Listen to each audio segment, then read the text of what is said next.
திரு காலச்சக்கரம் நரசிம்மா அவர்களின் உடையார் பாகம் 3 பகுதி 30. இளவரசருக்கு அருகே போய் சட்டென்று அமர்ந்து கொண்டாள் பஞ்சவன் மாதேவி. சுற்றியுள்ளவர்களை பார்த்தால் மெய்க்காவல் படையை தயவு செய்து நகர்ந்து கொள்ளுங்கள் என்று சொன்னாள். அவள் வந்த வேகமும் நகர்த்த வேகமும் மிக முக்கியமான செய்தியை சொல்ல வந்திருக்கிறாள் என்பது தெரிந்தது. இளவரசர் காதில் கை வைத்து கொண்டாள். அவர் அருகே இருந்த வந்தியத்தேவர் என்ன என்று கேட்க அவரையும் அருகே அழைத்தாள். 2 பேருக்கும் நடுவே நம்பியாண்டார் நம்பி கதறிய விஷயத்தை பற்றி சொன்னாள். அவர்கள் திகைத்து போயினர். இளவரசர் தலை குனிந்து யோசித்தார். இப்பொழுது என்ன செய்வது? இதை பிற்பாடு பார்த்து கொள்ளலாம் அருள்மொழி. தஞ்சைக்கு போவோம். அங்கு ஆட்சி மாற்றம் நடந்தால் சிதம்பரமும் நம் வசப்படும் அல்லவா?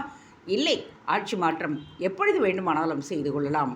அங்கே கரையான்கள் ஓலைகளை தின்று கொண்டிருக்கின்றன. நான் போய் ஆட்சி மாற்றம் நடப்பதற்குள் இன்னும் 100 ஓலைகளை கரையான்கள் தின்றுவிடும். எவ்வளவு சீக்கிரம் அவற்றை எடுக்க முடியுமோ அவ்வளவு சீக்கிரம் எடுக்க வேண்டும் என்பது என்னுடைய ஆசை. எனவே நாம் ஆதித்த கரிகாலனை கொன்றதை மறந்துவிட்டு ஆட்சி மாற்றத்தை பற்றி மறந்துவிட்டு நம்பியாண்டார் நம்பிக்கு உதவி செய்வோம் வாருங்கள். நம்மை விட, நம் ஆட்சியை விட, நாம் அரசாட்சி செய்வதை விட தமிழ் முக்கியம். தேவார திருவாசகங்கள் முக்கியம். சைவ சமயம் முக்கியம். விழுக்கென்று வந்த வேகமுள்ள இளைஞர் இளவரசருக்கு அருள்மொழி எழுந்திருத்தார். பஞ்சவன் மாதேவி திகைத்தாள். என்ன என்று வந்தியத்தேவர் கேட்டார். யார் கொன்றார்கள் என்பது இப்பொழுது தெரிந்துவிட்டது. ஆதித்த கரிகாலனை எப்படி கொன்றார்கள் என்பதும் தெரிந்துவிட்டது. அவர்களிடம் கூட இருந்தவன் தெள்ள தெளிவாக கதை போல சொல்லிவிட்டான். இளவரசர் கதறி அழுதுவிட்டார். இரவு முழுவதும் தனித்துதான் இருந்தார். ஆனால் இப்பொழுது திட்டத்தை மாற்றிக்கொள்கிறார் என்று சொல்ல பஞ்சவன் மாதேவிக்கு புரிந்தது. என் ஐயனி, உன்னை விட தமிழ் முக்கியமா? உனக்கு உன்னை விட சைவ சமயம் முக்கியமா? உனக்கு என் ஐயனி எப்பேற்பட்ட உத்தம புருஷன்! நீ எப்பேற்பட்ட சிந்தனை செம்மல், எப்பேற்பட்ட பக்திமான்! அவர் அமர்ந்த இடத்தை தடவி நெற்றியில் திருநீராயிற்று கொண்டாள். அவரை பின்தொடர்ந்தாள். 4 சிலைகள் உள்ள அறை இரவோடு இரவாக உடைக்கப்பட்டு அங்கிருந்த பஞ்சவன் மாதேவியிடம் கொடுக்கப்பட்டு பஞ்சவன் மாதேவியாலும் செங்காளியாலும் மற்ற தலைச்சேரி பெண்டுகளாலும் புளியும் வேறு சில மூலிகைகளும் போட்டு பளபளப்பாக துடைக்கப்பட்டு புதிய வஸ்திரங்கள் சாத்தப்பட்டு சந்தன குங்குமங்கள் இடப்பட்டு மாலைகள் போடப்பட்டு வைக்கப்பட்டிருந்தன. அவை கோவிலில் இருந்து ஒற்றை பல்லக்கு பெரிதாய் கொண்டு வரப்பட்டது. எதற்கு என்று கோவில் அதிகாரிகள் கேட்டபொழுது சும்மா இரு என்று அவரை வந்தியத்தேவர் நெட்டி தள்ளிவிட்டார். தள்ளுவது வந்தியத்தேவர் என்பதால் அவருக்கு எதுவும் செய்ய தோன்றவில்லை. பல்லக்கில் பஞ்சவன் மாதேவி வீட்டிலிருந்து சிலைகள் அமர்த்தப்பட்டன. கயிற்றால் இறுக்கி கட்டப்பட்டன.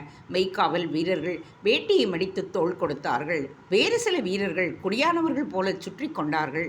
தளிச்சேரி பெண்டுகள் முன்னே நடனமாடினார்கள். குடைகள் விரிக்கப்பட்டன. பதாகைகள் பறந்தன. இளவரசர் அருள்மொழி குளித்துவிட்டு இடுப்பில் விபூதி பையுடன் தோளில் சால்வையுடனும் வெறும் காலோடு அந்த ஊர்வலத்திற்கு முன்னே வர உடைவாளும் கவசத்தோடும் குருவாளோடும் போர்க்கோலம் கொண்டு வந்தியத்தேவனும் பரமனும் மற்ற வீரர்களும் சுற்றி நடந்து வந்தனர். கோவிலுக்கு வந்ததும் எக்காலங்களும் பறைகளும் முழக்கப்பட்டன. முரசு அதிர்ந்தது. அந்தணர்கள் சீற்றமானார்கள். என்ன இந்த நேரத்தில் என்றார்கள். ஒரு மறவர் ஓடிப்போய் காண்டாமணியை அசைக்க ஊர் முழுவதுமே அந்த சத்தம் கேட்டது. என்ன இப்போது மணி அடிக்கிறே என்று அந்தணர்கள் பரபரத்தார்கள். அங்கங்கு இருந்தவர்கள் கோவிலுக்குள் ஓடி வந்தார்கள். உறங்கிக் கொண்டிருந்த தலைமை தீட்சிதரை தட்டி எழுப்பினார்கள். தலைமை தீட்சிதர் வந்து அருகே நின்றார். என்ன இது? பிற்காலத்தில் மணி அடிக்கக்கூடாது, முரசு ஒலிக்கக்கூடாது. இது இறைவன் தூங்குகின்ற நேரம் அல்லவா? நீங்கள் தூங்குகின்றீர்கள் என்று சொல்லுங்கள். இறைவன் தூங்காதவன், ஒரு பொழுதும் கண்ணயராதவன். உங்கள் தூக்கம் கெட்டுவிட்டதா? வாரம் எப்படி என்று இளவரசர் அருள்மொழி அதட்ட, இளவரசரா வணக்கம், வருக வருக. எங்கே பூரண கும்பம் என்று நீட்ட, எனக்கு பூரண கும்பம் தேவையில்லை. என்னை விடவும் மிகவும் பெரியவர்கள் இங்கு வந்து நிற்கிறார்கள் என்று சொல்ல, யார் என்று அவர் கேட்கிறார். இளவரசர் திரைச்சிலைகளை விளக்க உள்ளுக்குள் 4 இருந்தனர். என்ன இது என்று கேட்க, என்ன இது என்று கேட்கிறீர்களே, யார் இவர்கள் என்று கேளுங்கள். யார் இவர்கள்? இவர் திருஞான சம்பந்தர், ஆளுடை பிள்ளை என்று அன்பாக அழைப்பார்கள். இவர் சுந்தரர், மிக அழகானவர், இறைவனுக்கு தோழர். இவர் மாணிக்க வாசகர், சக்தி வடிவம். நெருப்பு. இவர் அப்பர். திருநாவுக்கரசர் என்ற பெயரும் இவருக்கு உண்டு. மனமுருகிய இறைவனை பாடுவதில் வல்லவர். ஆளோடை பிள்ளை காலத்தவர். இவர்கள் உங்களை காண வந்திருக்கிறார்கள். இவர்கள் என்றால் இந்த சிலைகளா? இல்லை, இவர்கள் இறைவனுடைய அடியார்கள். அப்பர், சுந்தரர், மாணிக்கவாசகர், திருஞான சம்பந்தர் என்று இடையாறியார்கள். அடியார்களே உங்களை சந்திக்க வந்திருக்கிறார்கள். எதற்கு? அவர்கள் எழுதிய பாடல்களை திரும்ப பெறுவதற்கு. ஓ, அப்படி வருகிறீர்களா? நேற்று நம்பியாண்டார் நம்பி வந்து ஆடிவிட்டு போனானே, அதனுடைய தொடர்ச்சியா இது? சாரி. உங்களை விடமும் உத்தமரை என் விகுதி போட்டு பேசுவது அழகல்ல. ஆனால் என்னிலும் இளையவன் தானே? இல்லை, வயதால் இடைவராக இருப்பினும் வாழ்க்கையினால் மிகவும் பெரியவர். இறைவனை நீர் கண்டதுண்டா? உமக்கு அவர் ஏதேனும் கொடுத்ததுண்டா? இறைவர் அவர் கையில் உணவு உண்டிருக்கிறார். எனவே உமைவிட பல மடங்கு பெரியவர் அவர். எனவே நம்பியாண்டார் நம்பியை மரியாதையாக அழையும். மறுத்தால் அழைக்க வைக்கப்படுவீர்கள். இளவரசர் சிரிப்பான ஆங்காரத்தோடு பேசினார். தலைமை தீட்சிதர் முகவாயை சொரிந்தார். இடமும் வலமும் பார்த்தார். மற்றவர்களை கை கட்டி நின்றிருந்தார்கள். என்ன என்பது போல் மற்றவர்களை நோக்க அவர்கள் தொடர்ந்து பேசுங்கள் என்று தலையசைத்தனர். வெறும் சிலைகளை கொண்டு வந்து மனிதர்கள் என்று சொன்னால் எப்படி ஏற்பது? இவை பஞ்சலோகத்தால் செய்யப்பட்ட பொம்மைகள். அப்படியா? உண்மையாகவா? என்ன சந்தேகம்? இவை பேசுமா, பாடுமா, உணவு உண்ணுமா, உம்மை போல் இடுப்பில் கையை வைத்து கொண்டு கர்ஜிக்குமா? எதுவுமே பண்ணாது. பொம்மைகள். என்னடா இது? இது பொம்மைகள் என்று இவ்வளவு படித்தவர் சொல்லுகிறாரே. இது பொம்மைகள் இல்லை ஐயா. அப்பர், சுந்தரர், மாணிக்கவாசகர், திருஞான சம்பந்தர். இல்லை, பொம்மைகள். அப்போது உள்ளே இருப்பது அதுவும் பொம்மைதானே? நடராஜரும் பொம்மைதானே? பஞ்ச உலோகம்தானே? அவன் சிரிப்பானா, பேசுவானா, இப்படி கை வைத்து நிற்பானா, உணவு உண்பானா? ஒன்றும் செய்யாத பொம்மைதானா? அந்த பொம்மைக்கா இப்படி ஆடிக்கொண்டிருக்கின்றீர்கள்? சிவனே சிவனே என்று கூறிக்கொண்டிருக்கிறீர்கள். ஒருவேளை அவனையும் முன்வைத்து நீங்கள் கொட்டிக்கொண்டிருக்கின்றீர்களோ? பஞ்சபட்ச பரமான்னம் வைத்து நக்கி நக்கி தின்று கொண்டிருக்கின்றீர்களோ? பேச்சில் காரம் அதிகமானது. தலைமை தீட்சிதர் பின்னடைந்தார். இளவரசர் ஏன் கோபமாக இருக்கிறீர்? கோபமாக இல்லை, நீர் குதர்க்கமாக இருப்பதால் நானும் குதர்க்கமாகவே பேசுகின்றேன். உள்ளே இருப்பது கடவுள் எனில் இவர்கள் அடியார்கள். உள்ளே இருப்பது பொம்மை எனில் இதுவும் பொம்மை. தலைமை தீட்சிதரே, இப்போது சொல்லும். உள்ளுக்குள் இருப்பது கடவுள் அல்ல, சிதம்பரம் நடராஜர் அல்ல. அவனுக்கு ஒன்றும் செய்ய முடியாது. வெறும் பொம்மை. யார் வேண்டுமானாலும் தலையில் கால் வைத்து ஏறி நிற்கலாம் என்று சொல்லும். உறக்க இத்தனை பேர் கூடியிருக்கிறார்கள். இவர்களுக்கு முன்னே உள்ளிருப்பது ஒரு குப்பை இல்லை என்று சொல்லும் பார்க்கலாம். இது அப்படியல்ல. நாங்கள் பூஜிப்பது. நீங்கள் பூஜித்தால் உயிருள்ளது, இன்னொருவர் பூஜித்தால் உயிரற்றதா? என்ன பேச்சு இது? அது உண்மையெனில், அது சத்தியமெனில் இதுவும் சத்தியம். நால்வர் வந்திருக்கிறார்கள். நாங்கள் சொத்துக்களை, தேவார திருவாசகங்களை தேடி வந்திருக்கிறார்கள். இளவரசே, அந்த குப்பைகள் எதற்கு? அற்புதமான ரிக்வேத சாகை தேவையில்லை. அது உங்கள் வழிபாட்டுக்குண்டான விஷயம். அதை நான் மறுக்கவில்லை, அதை எரிக்கவில்லை, அதை கரையானுக்கு பலியிடவில்லை. இங்குள்ளோர் படித்து பரவசமாகின்ற தமிழ் வேதத்தை கேட்கின்றேன். அதை கரையானுக்கு பலியிட்டு விட்டுவிட முடியாது என்று சொல்லுகிறீர்கள். இது அயோக்கியத்தனத்தின் உச்சக்கட்டம். இது உள்ளிருப்பது எனக்கு தெரிந்திருப்பேன், நான் எப்பொழுதோ வந்து எடுத்திருப்பேன். தயவு செய்து உடனடியாக அந்த கதவை திறந்து விட்டு விடுங்கள். கதவு திறந்துவிட மறுத்தால் உடைத்து எடுக்கப்படும். அவ்வளவு தூரம் கோபமுற்று பிறகு நான் எப்படி மறுப்பேன்? யார் எங்கே? சாவியை கொண்டு வாருங்கள். பூட்டி வெகு நாள் ஆயிற்று. அதை திறக்க முடியுமா என்று தெரியவில்லையே. திறக்க முடியாவிட்டால் என்ன? அறுத்து எடுத்து விடுகிறோம். எது தடுக்கிறதோ, எது மறுக்கிறதோ அதை எல்லாவற்றிற்கும் துணிந்து விட்டீர்கள் போலிருக்கிறது. ஆம், 5 வருடமாக பயந்திருந்தவர்கள் இப்பொழுது சீறிக்கொண்டு கிளம்புகிறார்கள். வேறு ஒரு அந்தனர் சொல்ல, இல்லை, பதுங்கி இருந்தது பாயத் தயாராகிவிட்டது. அடி உதைகளுக்கு கவலைகளே இல்லை. விழும், வாங்கி கொள்ளும். அவர்கள் பல்லக்கோடு அந்த அறையை நோக்கி ஓடினார்கள். கதவுக்கு பல்வேறு சாவிகள் போடப்பட்டன. எண்ணெய் இடப்பட்டது. திறக்க முடியவில்லை என்றதும் தன்னுடைய உடைவாளை சட்டென்று நாதங்கியில் விட்டு முழு பலத்தோடு இளவரசர் அருள்மொழி இழுத்தார். நாதங்கி பீய்ந்து கொண்டு படையரென்று விழுந்தது. இளவரசர் பின்னடைய அவரை பரமன் தாங்கி கொண்டான். நம்பியாண்டார் நம்பி திபுதிபு ஓடி வந்தார். தாவி வந்து அந்த சுற்றுப்பிரகாரத்தில் ஏறினார். இவன்தான்! அந்தணர்கள் பல்லை கடித்தார்கள். நம்பியாண்டார் நம்பி கதவுக்கு அருகே வந்து நின்றார். திருவுங்கள் என்று இளவரசர் அருள்மொழியை பார்த்து கை காட்டினார். இளவரசர் 2 கைகளாலும் அழுத்தி அழுத்தி மிக மெதுவாக கதவை திறந்தார். உள்ளுக்குள் குனிந்து எல்லோரும் எட்டி பார்த்தார்கள். புகையாய் தூசு மண்டி இருந்தது. உள்ளே மலை போல் ஒரு கரையான் புற்று இருந்தது. என் கடவுளே, கரையான் புற்று கட்டிவிட்டதே, ஓழைகள் பாழாகி இருக்குமே! நம்பியாண்டார் நம்பி அழுதார். மெல்ல உள்ளே புகுந்தார். உள்ளே போய் புற்று மண்ணின் மேல் கையை வைத்தார். பொலபொலவென்று உதிர்ந்தது.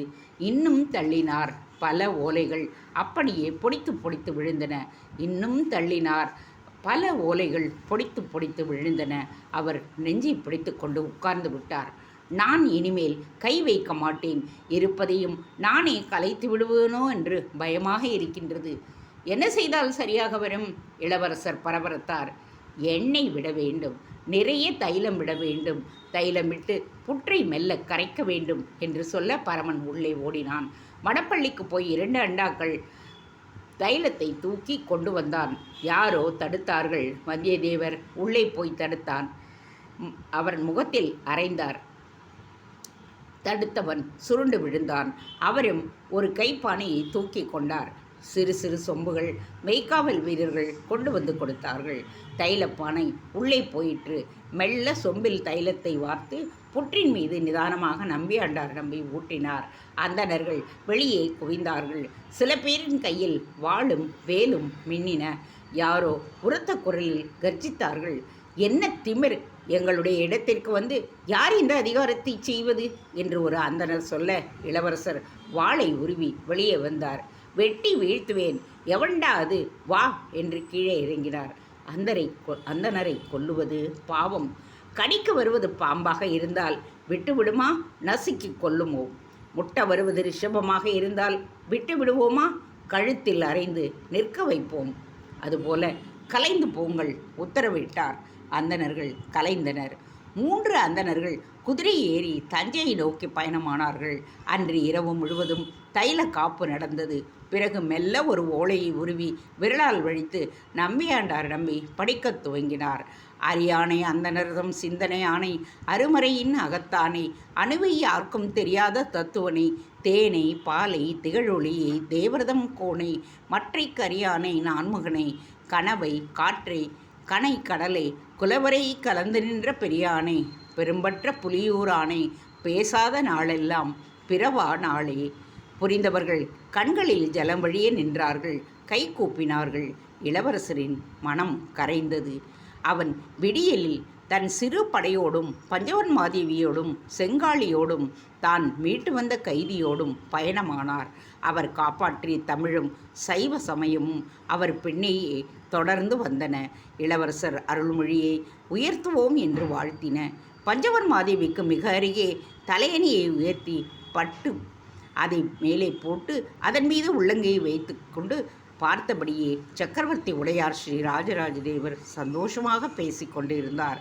23 வருடங்களுக்கு முன்பு பஞ்சவன்மாதேவியை பார்த்ததும் பஞ்சவன்மாதேவியின் துணையோடு ஆதித்த கரிகாலனை கொன்றது யார் என்று கண்டுபிடித்ததும் அவர் கொடுத்த உற்சாகத்தில் சிதம்பரத்தில் உள்ள தனியறையில் பூட்டி வைக்கப்பட்டிருந்த தேவார திருவாசகங்களை கதவை உடைத்து வெளியே கொண்டு வந்து நம்பியாரிடம் கொடுத்து சொக்கச் சொன்னதும் பிறகு உத்தம சோழரை பதவி இறக்கியதை பற்றியும் விரிவாக அவர்கள் பேசி கொண்டிருக்கிறார்கள்.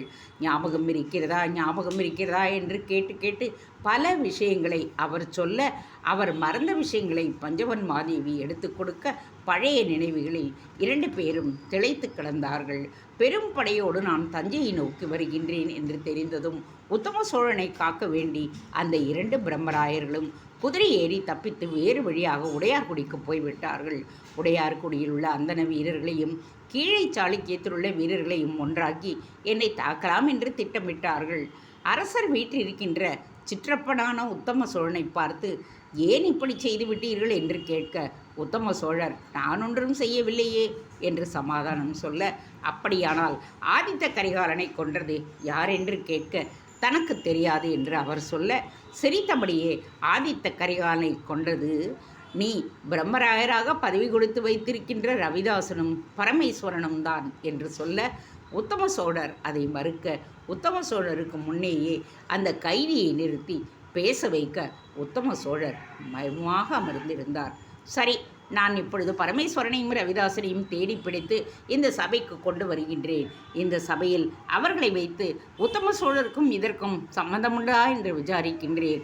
அவர்கள் இருக்கிறது ஆதித்த கரிகாலனை கொன்றது உத்தம சோழருடைய தூண்டுதலின் பேரில்தான் என்று சொன்னால் நீங்கள் என்ன செய்வீர்கள் என்று வினவ, உத்தம சோழர் எழுந்து கைகோப்பினார். உன்னை தாண்டி என்னை பதவியில் ஏற்றிய ரவிதாசனும் பரமேஸ்வரனும் சொன்னார்கள். அவர்கள் முதலில் என் தாய் செம்பியன் மாதேவியை தொடர்பு கொண்டு பிறகு என் தாய் மூலம் என்னை வந்து பார்த்தார்கள். இந்த அரசாட்சி எனக்கு கிடைக்காது, அது உன் கைக்குத்தான் போய் சேரும் என்று நான் நினைத்திருந்தேன். ஆனால் அருள்மொழியை தாண்டி இந்த அரசாட்சி நாங்கள் வர உதவுகின்றோம், எங்களை பிரம்மராயராக வைப்பாயா என்று அவர்கள் கேட்டார்கள். நான் ஆவலின் காரணமாக சரி என்று சம்மதித்தேன். நான் சம்மதிப்பதற்கு என்னுடைய தாயும் காரணம். உன்னுடையது தானே அரசாட்சி, உனக்கு உதவ ஆள் இல்லாததால் தானே சோம்பி கிடைக்கின்றாய். இதோ உதவ கடவுள் ஆளை அனுப்பிவிட்டார் என்று சொன்னார்கள். நானும் சரி என்று தலையசைத்தேன். இதற்கு யார் இடைஞ்சலாக இருக்கிறார்களோ அவர்களை அப்புறப்படுத்திவிட்டு பிறகு வருகிறோம் என்று போனார்கள். இதற்கு என்ன அர்த்தம் என்று எனக்கு புரியவில்லை. இதற்கு இடைஞ்சலாக இருப்பவர் ஆதித்த கரிகாலன்தான் என்று சொன்னார்கள். நான் வேறு தேசத்திற்கு விரட்டு விடுவார்கள் என்று நினைத்தேன். இப்படி குத்தி கொல்லுவார்கள் என்று எனக்கு தெரியவில்லை. ஏன் குத்தி கொன்றீர்கள் என்று கேட்க, தங்களை குத்த வந்ததாக சொன்னார்கள். நான் அதை நம்பவில்லை. அவர்கள் பாண்டியரின் ஆபத்து உதவிகள் என்று பிற்பாடுதான் எனக்கு தெரிந்தது. நான் அது பற்றி விசாரித்த பொழுது. Thanks for watching. Please subscribe.